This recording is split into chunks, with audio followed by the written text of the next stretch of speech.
Welcome back to Ignite the Fire, where we dive into messages from Flame Community Church. Awesome. Today, we're exploring a message from Daniel Jarvis, senior leader at the Flame. Oh, cool. It's all about the true meaning of love, Okay, great. especially as we, approach Christmas. Yeah, it's easy to get caught up in the holiday hype. Absolutely. Yeah. And Daniel actually starts off his message with a little bit of humor about this. Oh, does he? Yeah, he's like, I refuse to be labeled a Christmas freak. That's funny.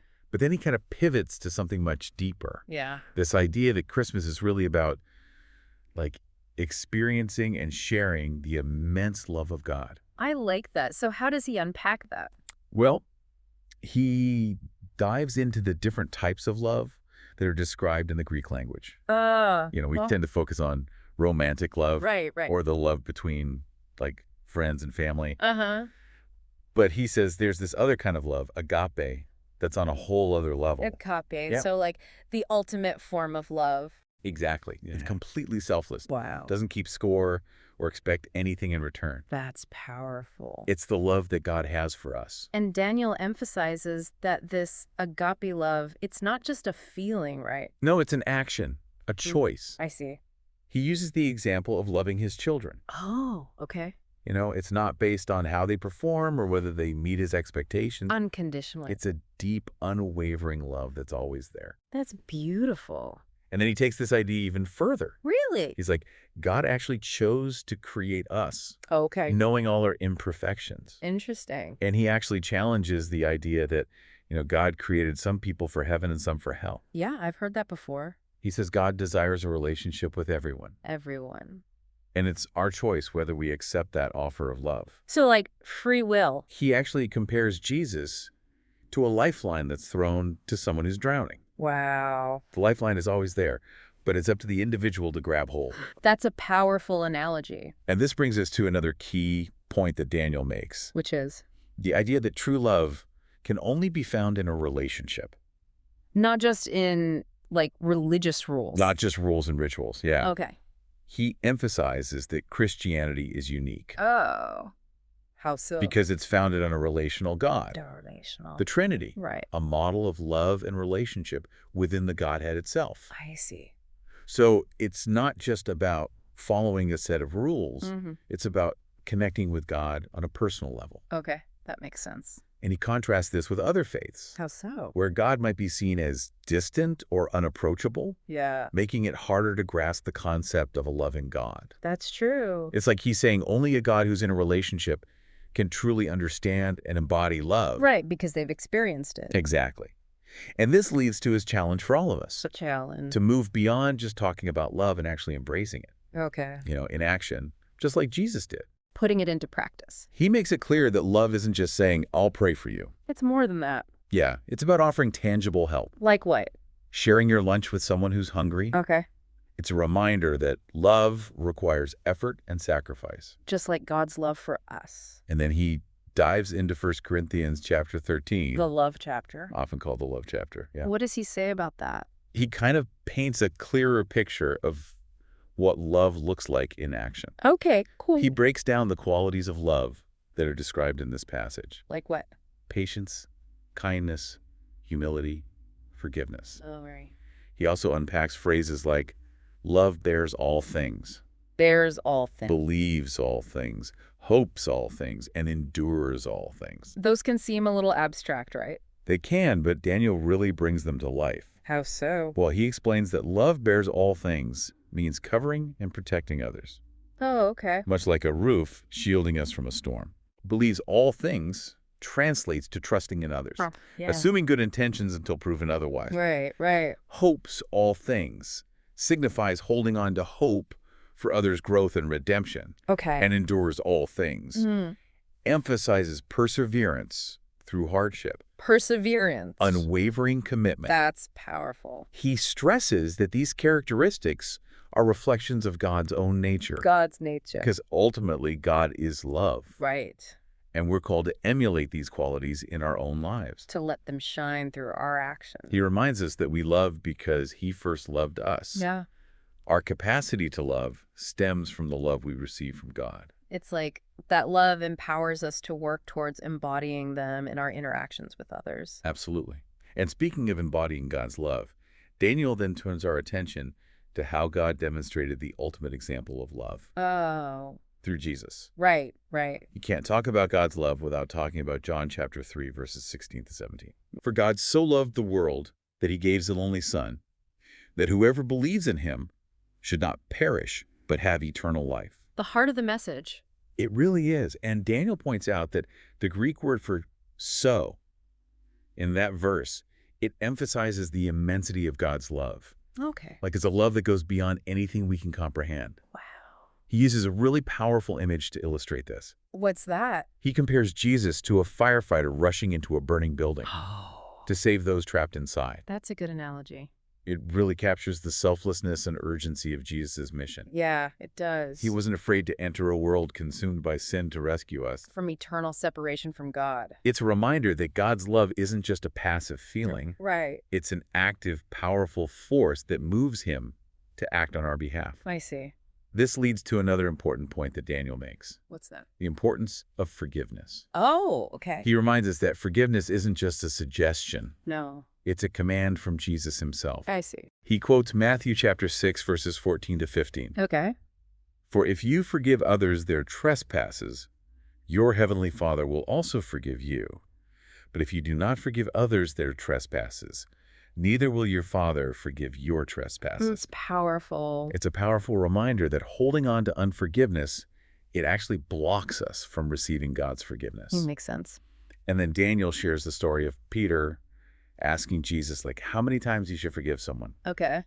He suggests, like, 7 times. 7 times, that seems reasonable. And Jesus' response is classic. What did he say? Not 7 times, but 70 times 7. Wow. Matthew chapter 18, verses 21 to 22. Okay. It's like there are no limits to forgiveness, Just like God's love. just like there are no limits to God's love. And Daniel then points out how difficult it can be to actually let go of that resentment. Great. Even when we say we've forgiven someone. Yeah. He has this amazing line. He's like, holding on to unforgiveness is like drinking poison Oh, wow. and expecting the other person to die. That's a vivid image. It really drives home the point. It does. Unforgiveness only hurts us in the end. Yeah, you're right. This naturally flows into his discussion of empathy, Empathy. the ability to step into someone else's shoes Okay. and share their joys and sorrows. Right. He reminds us of Romans chapter 12, verse 15. Okay.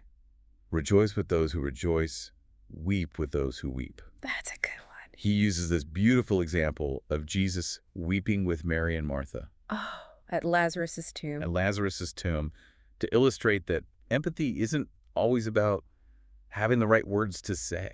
Sometimes it's just about being present, Sometimes it's just about being present with someone in their pain, offering a listening ear. offering a listening ear and a compassionate heart. And he even suggests that sometimes silence can be the most empathetic response. Oh, interesting. He recalls the story of Job's friends, Oh, yeah. who were more helpful before they started offering advice. Right. It's a reminder that sometimes the best thing we can do is simply be there for someone. Without judgment or opinions? Exactly. Yeah. Daniel then challenges us to think about who we're loving Okay. and how we're expressing that love. How so? He reminds us that Jesus didn't limit his love to those who were like him Right. or those who could offer something in return. He reached out to the marginalized. He reached out to the marginalized, the outcasts, the people society had rejected, Like who? tax collectors, lepers, sinners, People who were considered untouchable. by the religious elite of the day. Right. And he shares the parable of the Good Samaritan. Luke chapter 10. Luke chapter 10, verses 25-37. Such a powerful illustration of loving beyond our comfort zones. It really is. The Samaritan, he not only helps the injured man, but he goes above and beyond Really? to ensure his full recovery, Wow. even paying for his lodging and care. That's amazing. This leads to a really practical challenge for all of us. What's that? Daniel suggests inviting someone unexpected to dinner, Interesting. someone who might be feeling isolated or overlooked. Yeah. Could be a lonely neighbor, a distant coworker. Someone on the fringes of our social circles. It's such a simple act, but it could make a huge difference Yeah. It in could. someone's life. This ties back to the idea of putting love into action, Right. of moving beyond words and actually doing something Tangible. to demonstrate God's love. Daniel then reminds us that love rejoices in truth, not wrongdoing. quoting 1 Corinthians chapter 13, verse 6. He uses the example of Jesus encountering the woman caught in adultery. Oh, right. John chapter 8. John chapter 8, verses 1-11 to illustrate this point. Okay. Jesus doesn't condone her sin, Right. but he also doesn't condemn her. He offers her grace. He offers her grace while firmly pointing her towards the truth, Go and sin no more. urging her to go and sin no more. It's a beautiful picture of how love can be both firm and compassionate, Yeah. upholding truth while extending forgiveness. And finally, Daniel stresses that love isn't just a fleeting feeling. Right. It's a commitment. Requires perseverance. That requires perseverance, especially when things get tough. Absolutely. He encourages us to keep showing up, Even when it's hard. even when it's difficult, trusting that our efforts will bear fruit in time. I like that. He reminds us of Galatians chapter 6, verse 9. Okay. Let us not grow weary of doing good, for in due season we will reap if we do not give up, That's a good reminder. especially in a world that tells us to give up on people Yeah, or prioritize our own comfort. over the needs of others. Daniel concludes his message by urging us to put love into action, Okay. to make God's love visible in our world. Especially as we celebrate Christmas, Right. the season of God's greatest gift to humanity. His son, Jesus. He challenges us to honor this gift Ah. by extending that same love to those around us, Okay. by forgiving, empathizing, reaching out, and standing firm in our commitment to love. It's a powerful call to action. It really is. Yeah. Especially during this time of year. Listening to Daniel's message, it's easy to think like, wow, that's a high bar. Can I really live up to that kind of love? I think that's a natural response. Yeah. But what's important to remember is that we're not in this alone. Right. We don't have to muster up this perfect superhuman love on our own. Exactly. Daniel emphasizes that we love because he first loved us. Oh, okay. Our capacity for love flows from the love that God has poured into us. So it's not about striving for perfection. It's about tapping into that wellspring of love that's already within us. Precisely. And that brings us back to Daniel's challenge to put love into action. He's not just calling us to feel love, but to be love in the world. He encourages us to ask ourselves some tough questions. Yeah. Like, am I being patient and kind with the people around me? Mhm. Am I truly forgiving those who have hurt me? Yeah. Am I making an effort to reach out to those who are lonely or marginalized? Those are great questions to reflect on. It's so easy to get caught up in our own lives and forget about the needs of others. But Daniel reminds us that love isn't just a sentiment. Yeah, It's a verb. it is. It's something we do, not just something we feel. And those actions don't have to be grand or flashy. Sometimes the smallest acts of kindness can have the biggest impact. Remember his suggestion to invite someone unexpected to dinner? Oh, yeah. It's such a simple gesture, but it could mean the world to someone who's feeling isolated. Exactly. Love often shows up in the ordinary, everyday moments. Holding the door for a stranger, offering a listening ear to a friend who's struggling, going the extra mile for a coworker. It's about being intentional with our words and actions, letting that love flow out from us in whatever ways we can. And especially as we celebrate Christmas, it's a great time to reflect on how we're embodying God's love. Instead of getting swept up in the consumerism and busyness of the season, we can choose to make it a time of generosity, compassion, and connection. The gifts we give, the time we spend with loved ones, the ways we serve others, all of these can become expressions of that deep, enduring love that Daniel spoke about. It's a powerful reminder that the best gift we can offer isn't found under a tree, Right. but rather it's the gift of love that we share with one another. A love that reflects the incredible love that God has shown to us. So as we wrap up this deep dive, let's remember Daniel's challenge to make God's love visible in the world.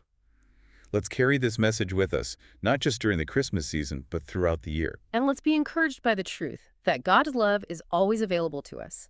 It's a wellspring that never runs dry, and we can draw from it freely to love and serve others.